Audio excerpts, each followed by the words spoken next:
Morning guys, we're back at Win today for the 3500 5 million guarantee. Do you have your teddy? This is most likely going to be the toughest field we play for the whole trip here. These 3500 fields are tougher than most of the 10k fields. However, with only a few days left in Vegas, this is by far the best value tournament that there is, and we're just going to do our best. We took a day off yesterday, got some good rest, feeling good, and I hope this is the one. Let's go. Alright guys, so we played exactly 3 levels. In those 3 levels we played exactly 3 hands.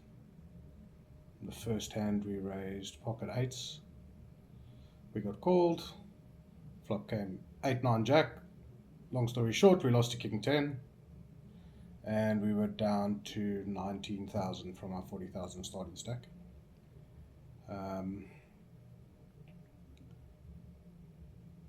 We pretty much blinded out until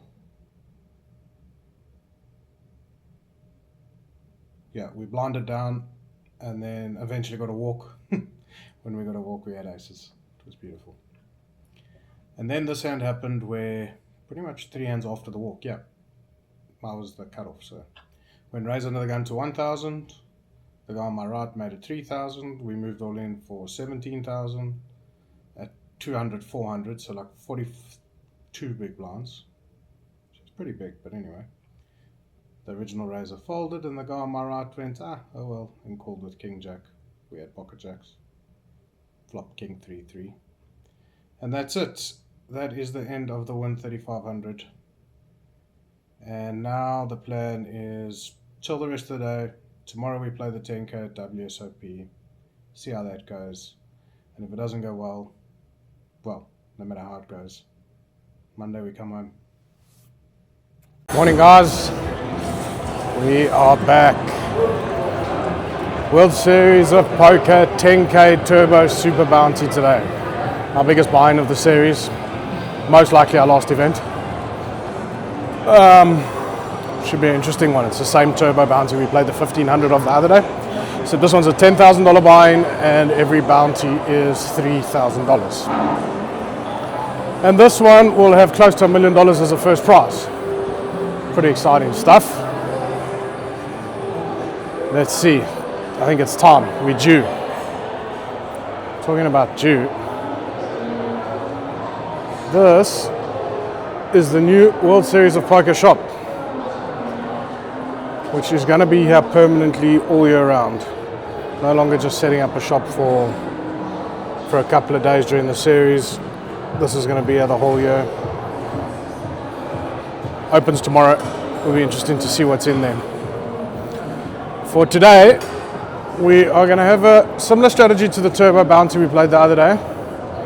Except we're going to try to play properly and not just throw the chips away. This will obviously be a much tougher field than what we played in the 1500. Not that we're in the 1500 very long that we could have made too many good assessments. But I'd imagine barring the super high stakes pros who are all playing the 250k that's running at the same time, pretty much most other pros will be in this field. 2 years ago I did pretty well in this tournament, came 20 odd somewhere. No, maybe not 20 odd, maybe 30 or 40 odd, I don't know. Basically I'm in cash. Got really unlucky on the bubble. This time, let's go the whole way. Let's see.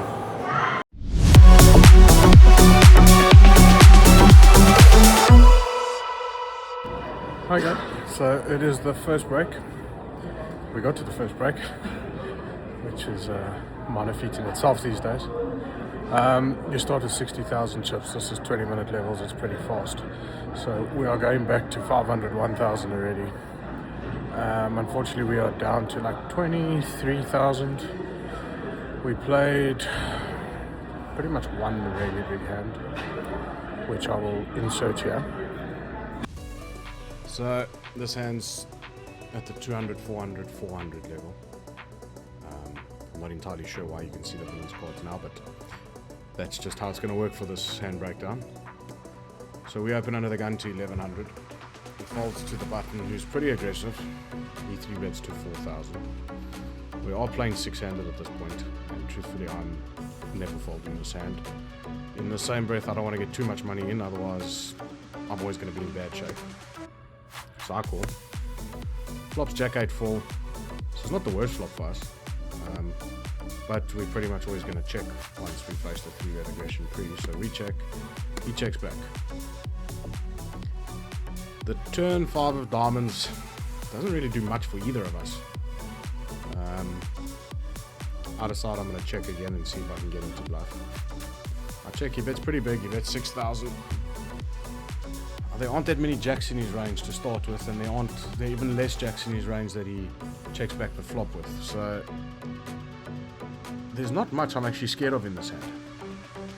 You know, I decide if he's going to bluff, let's just let him bluff, and if we're behind, we can save chips. So we just call.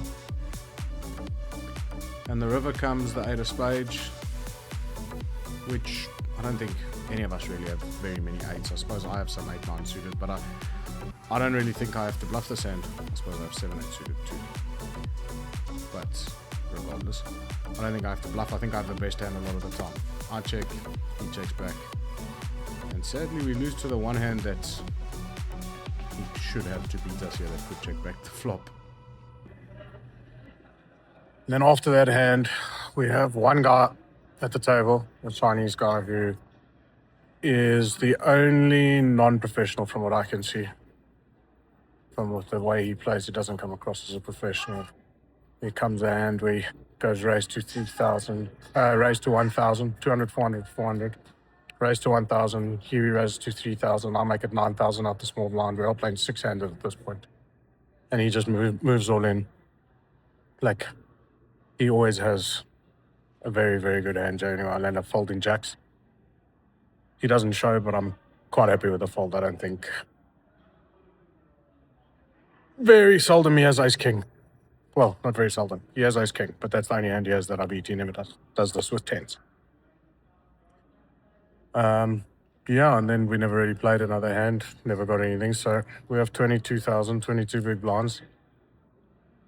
The good news is if we make a few hands, we will have plenty chips very quickly because players are chasing these bounties. The last 3 hands, basically, that I was dealt in, the whole table limped, and the one hand where I saw a flop and someone bet, when it got back to me, I called the bet, and on the turn they just put me all in. So they are going to chase the bounties. We can get chips quickly if we make a few hands. Let's keep going. So, unfortunately that didn't go away. We got back after the break. We raised once and picked up the blinds. And then we're in the next level of 600, 1200, 1200. Folds to the cutoff, who's quite an active pro. He makes it 2,400. I shove the button for 26,000. He calls, and you can see the result here.